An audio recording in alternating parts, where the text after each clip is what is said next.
Hey guys, in the pod today we're going to have a chat with Mark Felstead of We Love Our Heart and Steffi, his wife. And we're going to get into something people often don't talk too much about. We all talk about our personal risk of heart attack, our personal risk to our life or indeed our death. But some of the major impacts of sudden cardiac death are actually most suffered by the spouse or partner or family of the person who has passed. In an ironic way, the person who's passed is gone and they're kind of out of the equation of suffering, if you will. Though there are myriad people who have dreadful life altering effects from a heart attack, of course, as well. But anyway, today we'll talk to Mark and Steffi. Great to see you guys. Hi, Ivor. Always good to see you. Hi, good to see you. Yeah, absolutely. And yeah, Mark, you set up We Love Our Heart, and we've been working on that with various pioneer groups, support groups, going through people's experience and what they're getting in their blood tests and whether they're improving or not. And that's been a fantastic project, and hopefully will scale much further. But Steffi, you are here now to give the side of the family, the relation, the spouse, the partner, and how impactful that is when someone suffers a major heart attack, which we might summarize the actual experience. Mark, yourself first, or Steffi, you go straight into the experience from the other side. Well, for those who've been following you, Ivor, and my story, it was during a duathlon in 2018, a triathlon competition in Berlin, not far away. I left the house about 6 o'clock with my bike and kissed Steffi and kissed Emily goodbye. I went off to the competition. As we know by now, I collapsed 200 or 300 meters in front of the finish line, and Steffi was at home. It was about 9 o'clock. It was getting a bit late. It was getting a bit dark, and Steffi was wondering where I was. And then over to you, Steffi. Yeah, actually, I wasn't really wondering where you were. I was actually quite comfortable on the sofa watching some silly TV program. It was summer and was like, yeah, well, I know I'm used to Mark coming home later after sports or a sport event. And then suddenly my phone rang and I saw this Berlin number.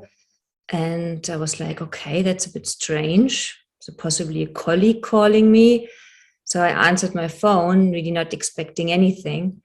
And then it was a doctor from the Charité, the most famous hospital in Berlin, telling me that they've just been operating on Mark and that they don't know what's going to happen in the next hour. They might lose him and I should come as soon as possible to the hospital. And I was just in disbelief, and I asked them, how do you expect me to get there? I don't think I can drive. Somehow I knew I wouldn't be able to drive. They said, yeah, take a taxi, ask a neighbor. And then, I don't know, I was totally in shock, and I just saw my whole life within these seconds falling like a house of cards. It was just, I was just really in shock. And they actually told you on the phone how serious it was. I know they have to indicate, but they even divulged that, may not make it. Yeah, they did. And then luckily they advised me to possibly ask a neighbor, and we have like a really great relationship with our neighbors. So yeah, I just went next door, I rang their doorbell, and I just told my neighbor exactly what they told me. And I mean, she was just like, oh my gosh, took her keys, and then we made a plan, because I mean, our 10-year-old daughter at the time, she was 10 at the time, had just fallen asleep. And it's like, well, what am I going to do? I mean, I can almost feel it now that we decided to let her sleep. And yeah, leave the door open, and I put a little note there saying, in case you wake up, ring or go next door, because my neighbor's husband was still there. And then we drove to the hospital. I mean, or she drove. I was just in shock. In bits, I guess. The realization of the seriousness, of course, it takes time. There's the shock initially, But I guess on the journey there, are you beginning to really take stock and go, oh my God, what did they say again? They said he might not make it. I mean, what was that process like? Disorienting, I guess. Yeah, I guess since I was with my neighbor, I wasn't on my own, so that definitely helped loads. She also knew the way to the hospital because I had no idea. I mean, they gave me an address, but I mean, I didn't know where it was. And then she told me because that was the hospital where she actually gave birth to her daughter. So she was telling me that she knew where to park. And but I mean, I was just I can actually kind of feel it now in total disbelief as well, like why, how, it just didn't make sense to me. And yeah, I just thought, gosh, what does that mean from now on for my life, for our life? And yeah, it just felt like a house of cards, just really, Collapsed. yeah. Yeah, no, that's it. The human mind finds it difficult to deal with it because you're mapping out a whole new future that's a kind of relatively horrific one, and you're projecting that, and you're also trying to concentrate on what's going on right now and what is the current situation. So it's complete chaos, I guess. When you got to the hospital, then I suppose things take a different turn. Then your mind's spinning. But at the hospital, it becomes much more real, I guess. You're talking to medical professionals. You're actually seeing Mark and the extent of which you were in a coma, Mark, I think. Yeah. I was out for quite a few days actually. Yeah, we arrived at the hospital and then we had to wait in the waiting room. And then half an hour, 45 minutes later, a doctor came to us, telling us that they've done what they could have done, that they put Mark now in an artificial coma. They don't really know. The next hour still, they said, was really deciding. And yeah, I was just sitting there thinking, oh my gosh, is this really me who this is happening to? And yeah, I was just still very glad that my neighbor and friend was there as well to hold my hand. Oh, yeah, that's crucial. Absolutely. And then you go into the next phase, like a few days in a coma. During that period, there's no real update as such. It's not like, okay, he's getting better, feeling better, it's looking good. I'm guessing that period is kind of just a black hole where you're still left with really no idea where it's going to go. Yeah, I mean, Mark had no idea because he was kind of, out of it. They tried to wake him up, but there were then lots of difficulties. So Mark in the end was actually in a coma for 10 days, which is rather long. And he got a lung infection as well. And they call it complications. But of course, so that night I still went home because they said there's nothing you can do. You should go home now in the middle of the night. And then when I came home, that's really more when I started to realize what was happening. I mean, then I just started crying. And then I was talking also to Mark's sister. They have a very close relationship. And she said, or she booked a flight as soon as possible. She'd come from England to Berlin. And then there was the next morning where our daughter was going to wake up, and I was really, I couldn't bear that moment, but it did occur. Obviously, she woke up, and actually, my neighbor told me later that she's. I mean, up until nowadays, she can still hear us both crying when I told Emily what had actually happened during the night, and where Daddy was, and. I mean, that was really, really hard. Yeah.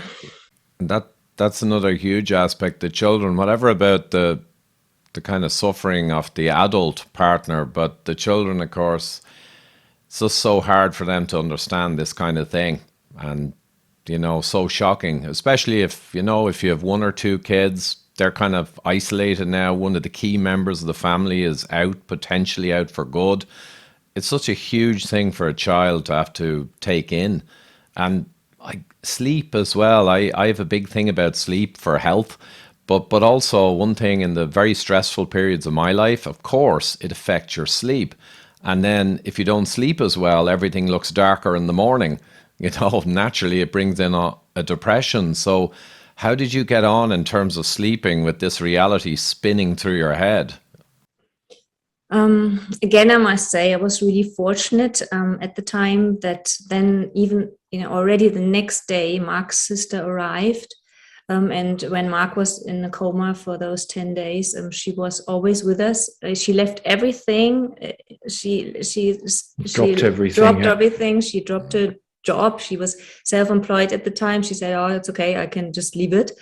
And because she was coming, I knew, okay, I have to get some food in that day. I was even doing a little bit of cleaning, and actually I was so thankful at the time as well, because if I hadn't known that she was on her way, I would just have kind of stayed in bed. And I guess I felt that, but because I knew she was coming, I knew, okay, I need to prepare for her.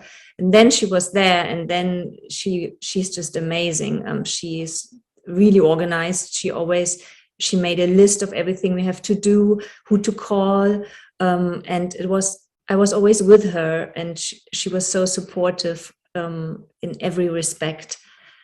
I have no idea what I would have done without Liz. Yeah, that's huge. I mean, having real, tangible support at times like that is enormous. And yet tragically, so many really maybe just get some good wishes and they're kind of left on their own, which must be truly horrifying because you can't stop thinking about it. I mean, if you stop thinking about it for a moment because you're busy, within a second, the thought's going to smash right through into your brain again, say, whoa, it's real. It is happening. And 10 days like that is a long time to have to be in limbo, essentially. I mean, just to add to that, the one thing that also made it worse in that time was they couldn't say exactly what condition I'd be in when I woke up. Was they kind of done the test that there wasn't brain damage, for example, but they couldn't be 100% sure until I'd actually woke up, what kind of damage there had actually been. So that was the other aspect that they were worried about. Well, if he wakes up, what's he going to be like? How's it going to be? That's it. And you may end up being a completely different person. I mean, not necessarily psychologically with neurological damage, though that can be huge as well, but physically and the whole way you lived. And, if you're impaired, so cardiac death is the biggest killer in the world. Cancer it's not far off it nowadays, but traditionally. But then the post-heart attack life, often people are very physically disabled relatively, not to even get into neurologically. And that physical disablement really changes people's lives, and they may have like depression related to that. This sense of loss and the lack of being able to do what they used to do. Some people get quite depressed afterwards because they feel that they're somehow broken. So we probably won't get into too much detail because happily you came out of it, luckily, flying.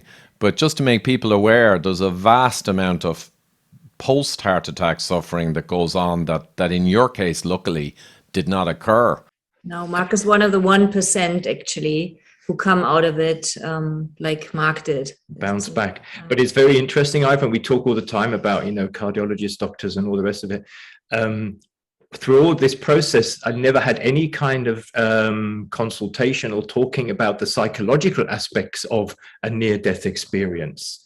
You know what I mean? That's one area that is very poorly covered, actually, is the psychological aspect of nearly dying and then surviving. And how does that, that kind of cloud, it doesn't go away, does it? I mean, it's always there, but it's one of the, people talk a lot about, post-trauma distress syndrome or something. But for heart attack victims, it's never discussed, actually. That's a really interesting point, yeah. So post-traumatic stress disorder, they acknowledge it for Iraq War or Vietnam or other similar things, but they completely really don't care about it for the victim of a heart attack or indeed the family. They might do some token counselor that you can talk to, but that's just a quickie and then it's gone and you're left with the baggage. But it is a huge thing because it's such a fundamental, massive experience. It is like experiencing a classic PTSD for many people. And I'd have to say, I did a course 2 weeks ago, a whole weekend on neuroscience, corporate neuroscience, as to how you rewire your thinking, not to be a positive thinker, but to actually fix your thought processes to genuinely change your current kind of now moment and how you set your future. I won't go into detail, but it was amazing. But that's the kind of stuff that people need to actually analyze their thoughts, the negative thoughts and the things that are spiraling them, and to address them, understand how the brain works, and to essentially rewire synapses, which is science. It sounds like woo, but all of that area of kind of cognitive psychotherapy is hugely beneficial. But you're right, Mark. They just don't get into that because the medical system nowadays, it does a great job on acute problems, surgeries, and, responding and doing miracles sometimes. It does a dreadful job on prevention, as we clearly know, and a dreadful job on all the peripheral aspects of heart attacks. The medical system can only deal with the patient here and now, the emergency, and once that's done, it's on to the next guy. Well, you know as well as I do, and we've talked about this with leading cardiologists even, and they'll say exactly that. We're great at the intervention, we're great on the cath lab, we're not very good at prevention, and we're not very good at post-care either. They're under different pressures. And as I say, one of the post-cares that I would have wished for is some kind of psychological, consultation. I mean, I don't think I've needed it. This is my psychological consultation here. I don't know about, actually, you probably need it more than I did, to be honest. I've always said that, Steffi had the pain. I was out for 10 days until I woke up. Yeah, exactly. And no, of course, to the topic of this interview, the spouse, the partner, the people around, they end up really carrying it. And in the case where someone passes away or is disabled significantly, they really carry that into the long term. And loss, I mean, I know obviously many people who have had, very big losses, not just elderly people, but younger. And the grief goes on for years and years and years. It's... Well, that's what I wanted. One of the things I wanted to say was you're a little bit anxious whenever you get a telephone call from a number you're not familiar with. That doesn't go away. Yeah.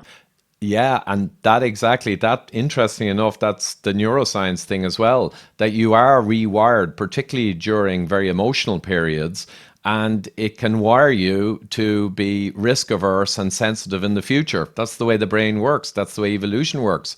So these experiences can literally reconnect your synapses to avoid risk, to be more fearful, to be self-protective.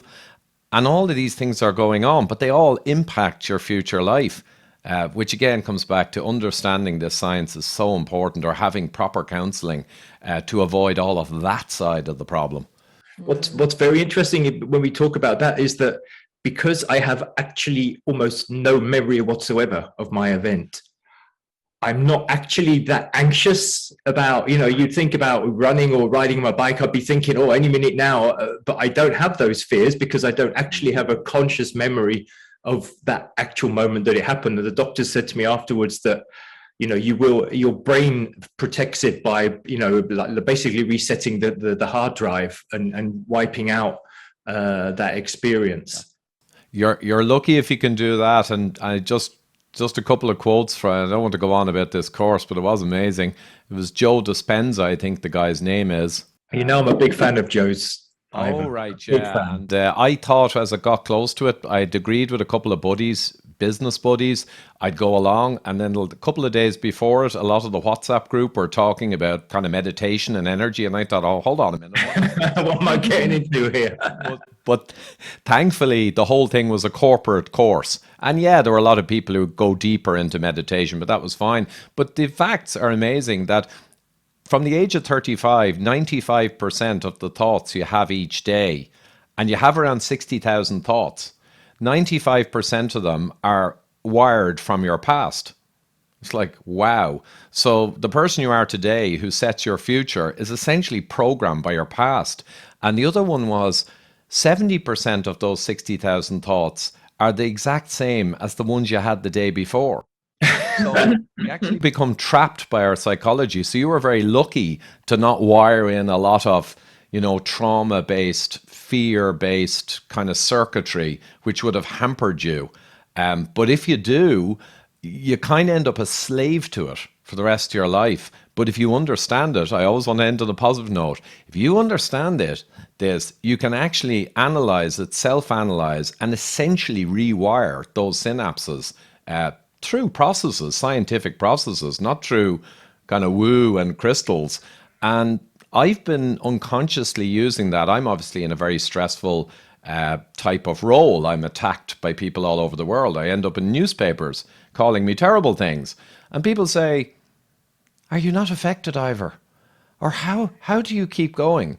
And funny enough, one of the big reasons is I've understood this cognitive psychotherapy for decades, and I've applied it over the years and become very good at it. And I'm just able to rationalize this. And again, I'm not bragging here. I'm just saying it is so powerful. But anyway, that's a topic for another. Actually, with our pioneer group that you mentioned there, Dr. Joe Dispenza, and the meditation is one of the pillars for stress management, meditation. That's one of the things we like to look at, along with the other things that you mentioned before. Absolutely. And it's such a crucial, and of course, not just for dealing with, the trauma of having had a heart attack, though I know some of our people in the groups have had heart attacks, but also for prevention. I mean, one of the major drivers besides processed food and poor diet is poor sleep and stress. And that's because it raises insulin, it raises cortisol, and it basically disturbs this whole brain-body balance that's required to maintain a very reparative, very healthy human machine. So it's really scientifically a root cause that needs to be addressed. Some people think stress is a bit woo, it's a bit peripheral. It's a very important part of the whole risk for chronic disease. Yeah. It is. And this is where I'm really proud of Mark, that he's now invented We Love Our Heart and his pioneer group.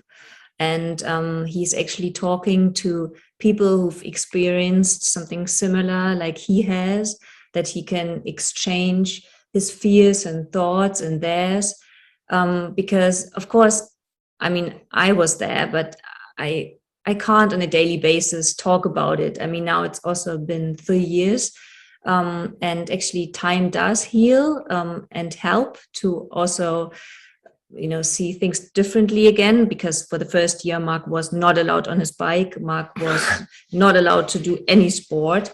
I just didn't let him because I couldn't live with the fact. I was like, it's good for you that, you're having fun doing your sport, but it is not for me thinking any minute that I might get another call from an ambulance. And therefore I said, I'm sorry, you can't. And of course he loathed it.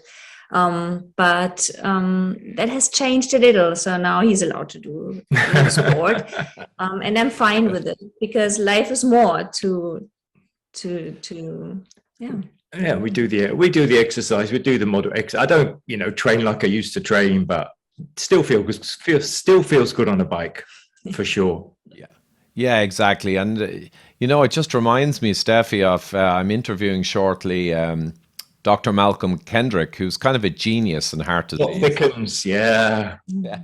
And his latest book, The Clot Thickens, great title. I'm going to interview him in the coming days. But a very interesting one he dug up, which was one of the few things I wasn't aware about in the history of heart disease, because I obsessively researched it for many years, was way back around 50 years ago, perhaps. They had an idea, and it was a good idea, and it was intuitive, that if you had a heart attack, you should take bed rest and lie down for a couple of weeks. And it kind of made sense intuitively, but it turned out, and I know this is not like Mark. Mark was not doing hard exercise, but you were, of course, getting up and getting around. That's the advice, because you should keep the blood moving and the repair processes going. But 50 years ago, they did bed rest, and that caused actually a lot more deaths. And it was only acknowledged decades later. And there was a doctor at the time who was making the point, and I can't remember his name, but he was a pathologist or a cardiologist. And he was going around trying to tell people, guys, this is the worst thing you can do. And he was even showing them data and the hypothesis and why it was wrong. And at one point, other cardiologists in a hospital actually made up a mock coffin and they carried it around the hospital basically to vilify him and say that his process of trying to get his patients moving was killing people.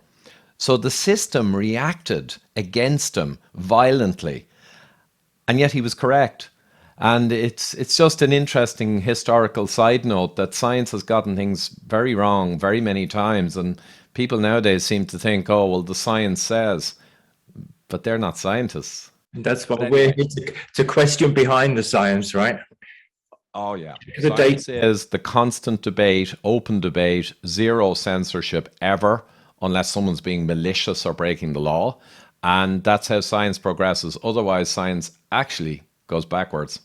But there you have it. Well, I know we want to keep this tight because the modern audience, of course, attention span challenge. But any other thoughts on that? Or, well, we'll certainly put the link to We Love Our Heart below. And anyone who wants to join up with it. It is just great working with you on We Love Our Heart and the Pioneer Group and your input and some of your peers. And that's just been so rewarding for me. And it's great to be able to have an impact and to work with you. It's fantastic. And Steffi knows exactly how pleased I am and how great that makes me feel. Oh, no, I'm delighted for both of you. But yeah, no, from the start, when you first approached me, instinctively I knew that the kind of model of We Love Our Heart was required. And it was only a matter of seeing how it would grow over time. And it's growing quite nicely with these pioneer groups. But I think it was a great idea as well to do a kind of like, I did a Stanford course on innovation and development a few years ago. And it was all about prototyping, fail fast, fail early. So don't go out and try and make the most amazing, infrastructure. Go out small groups, test it out, prototype it, improve it, enhance it, and then grow. And I think you've done a great job on that. That's very much where we are. Yeah. Cool. Yeah. Fabulous, Ivor. Okay. All right. Thanks a lot, guys. And we'll circle back in a while with more news from We Love Our Heart. Excellent. Thanks, Ivor. Take care. Bye now, guys. Bye-bye. Bye. Bye. Take care. Don't forget to subscribe and also to hit that little bell icon to make sure you're informed and get to counter some of the more corporate style science that's out there. We mentioned We Love Our Heart there, and that's a group that gathers together pioneer groups of people who have major concerns around heart disease or indeed who have suffered cardiac events. And we go through the science, the data, the blood tests, the diet and nutrition and lifestyle that's required to counter the risk. So it's a great group, and it's at weloveourheart.com. Finally, a huge shout out to my Patreon and PayPal supporters. Hugely appreciated. Help keep my train on the track, getting out the message on optimizing and maximizing public health. And recently we started doing Zoom calls, Ask Me Anything sessions every few weeks. And really they've been hugely productive, a huge range of questions and great discussions. So really appreciate that, and allows me to give something a little extra to the Patreons and really to engage with my audience and my supporters. Anyway, the links are down below, so support always appreciated. Thank you.